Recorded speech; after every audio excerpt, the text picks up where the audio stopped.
Today, we cast enchantments that could kill us, dodge their drawbacks, reanimate them as needed to make the same mistakes again, or just let them take us to the edge of death and then swap life totals with the poor Shelob opposite us.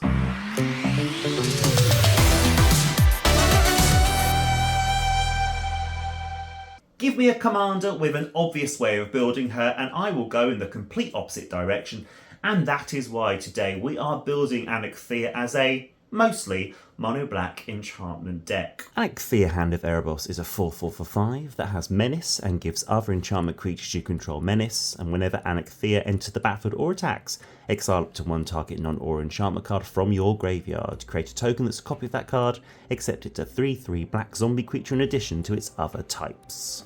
We will be using those black enchantments that promise us glorious immediate gains, which are balanced out by horrible premature death. For example, cards that take away all our life, or that one card that says you lose the game on it. Gripes.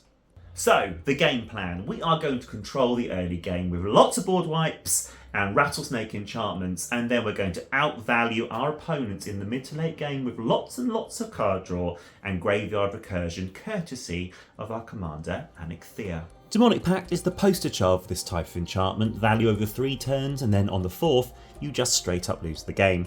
Treacherous Blessing and Demonic Law draw us 3 cards for 3 mana, and then punish us for our greed. Demonic Law is especially punishing with a baseline of 6 life lost for those 3 cards. Phyrexian Etchings draws us 1 card for each age counter we pay for as we try to keep up with the cumulative upkeep, and when we stop paying we lose 2 life for each of those counters. Rite of Bells and Lock is a saga who delivers unto us a very hungry 6/6 flying trampling demon who merely requires a tasty morsel from us to keep his energy levels up, or he gets cranky and deals 6 damage to us. We have Necropotence, with which we trade our life total, draw step, and the ability to fill our graveyard with cards from discard for many cards in return, and Dark Tutelage along with his creature twin Dark Confidant to draw a card in our upkeep and get whacked by its mana value. Midnight Oil draws us cards, but over time shortens our hand size, forcing us to discard and take damage, which in a deck that wants targets in the bin is actually a huge plus. Lee, you say, what hell is this that you have created? And I say, gentle viewer, calm down. We would not be a black mage if I hadn't found some loopholes in our precarious predicament. Let us look at these loopholes together. Loopholes, I've said loopholes too many times, loopholes that will outsmart Erebos himself. Claws of Gix is an all-star in this deck, cost 0, pay 1 and sack a permanent and gain 1 life. Heading for that end step with Demonic Law, which will gobble up our life total, sack it for 1, job done. And we have many other sack outlets ready to make a mockery of the fine print. Infernal Tribute lets us ditch a dodgy deal for a new card. God Eternal Bond, who lets us deal with multiple problematic back alley bargains for cards in the multiples, as does Forbidden Ritual, which lets us sack multiple permanents in a race to the bottom with a target player. It can be a weird finisher of sorts when we are down to one other player, or just straight up outvaluing them as we can get some of the cards back with our reanimation spell in the zone.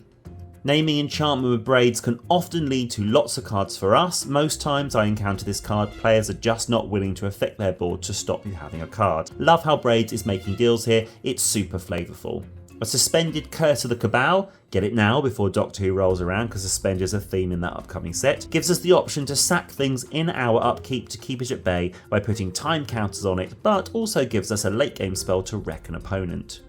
Demon of Fate's Design lets us cast an enchantment spell using our life total once per turn, which plays into our next deck strategy coming up, but also sacks an enchantment to get bigger. Cloudstone Curio was reprinted as Elisar the Elfstone in the Lords of the Rings set, making a cheaper pickup and a way to return an enchantment to our hand just by casting another.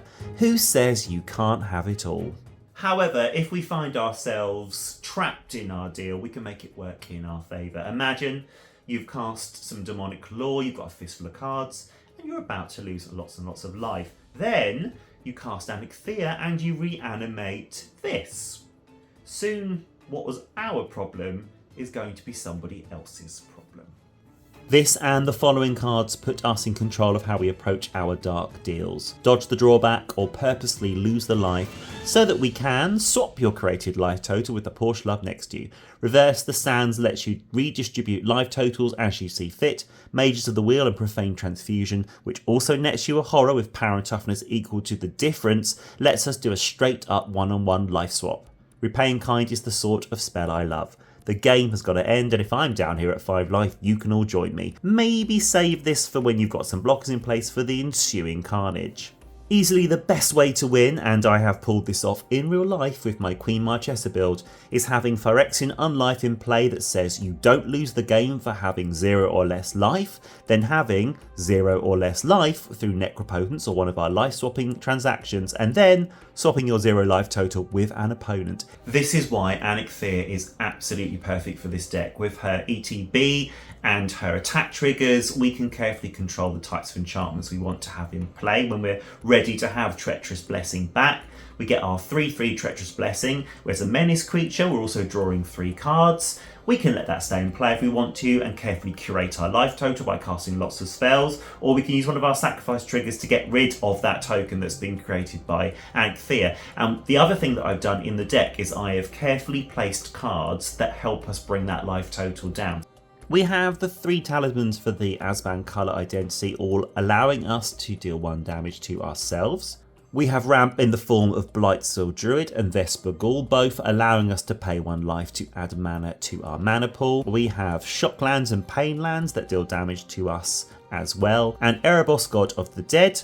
For 1 and a black we can pay 2 life to draw a card. And Black Market Connections, and say it with me, full send! 6 life for a treasure token, draw a card, and to create a 3/2 colourless shapeshifter creature token with Changeling. And there's nothing quite as subtle as just not blocking if you want to lose lots of life.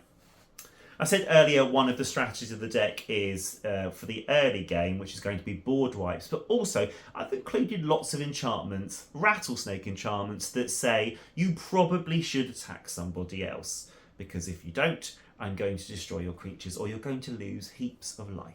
Cards like Attrition, Grave Peril and Seal of Doom are enchantments that let us destroy creatures. You can sack Seal of Doom, bring it back the same turn with Anikthea's triggers, and having a seal on the board is like knowing someone has got a counterspell in their hand. You just don't want to play into it. It stalls the game while the ink is drying on those cantankerous contracts. Cards like No Mercy, Revenge of Ravens, and Hissing Miasma also discourage attackers, especially from go-wide strategies like tokens or low-to-the-ground typal builds. I've also included a Sunstone, which allows us to negate combat damage alongside our Snowlands. I like to shine a light on a card you might not have heard of and give it its moment in the sun. It's not an enchantment, but it's a great political tool to offer to help others and to remind players that attacking you might not be worth the turn sideways.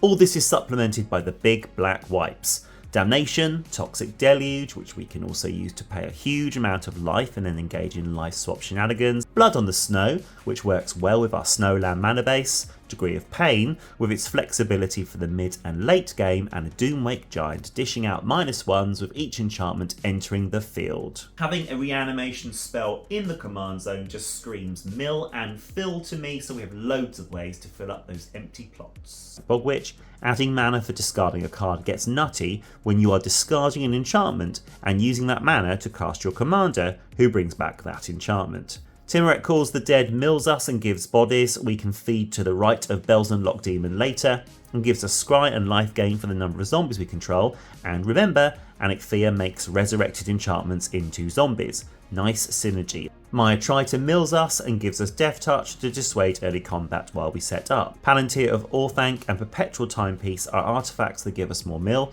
the Timepiece getting us cards back if we mill something valuable, and Palantir letting us manage the top of our library for Dark Tutelage and future mills. Out of the Tombs can get out of hand quickly, milling exponentially each upkeep, so thank Erebos we have ways to sack permanents. Great if we want to quickly fill up the graveyard with targets for Anikthea. Solo standouts include Cacophony Unleashed. Sometimes we don't want to cast it and kill our non-enchantment creatures, so reanimating it is better for its transformative 6/6 Nightmare God incarnation.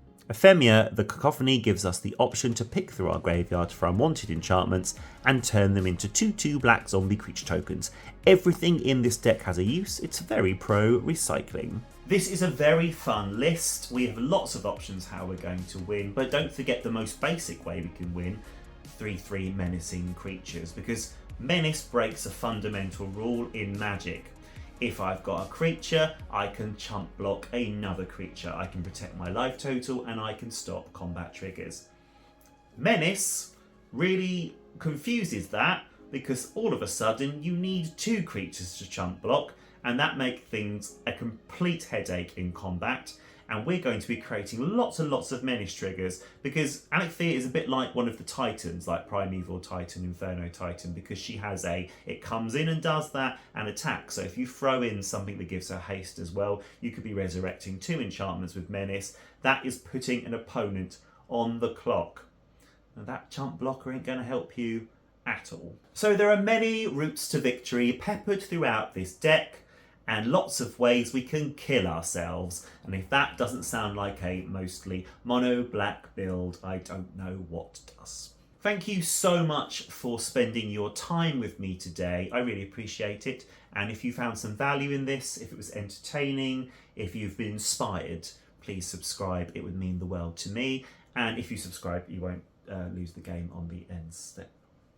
Also, I have some really fun things on my channel. We're currently doing a Let's Play Leviathan, which is 1 versus 1 commander game series, which you might enjoy. I've also got lots and lots of deck techs that you might enjoy. I like to make decks that are a little bit different, and if that's your vibe, then maybe subscribe, stick around, and have a look at some of those as well. Thank you so much for spending time with me today. I know there's lots of choice out there, so I really appreciate it.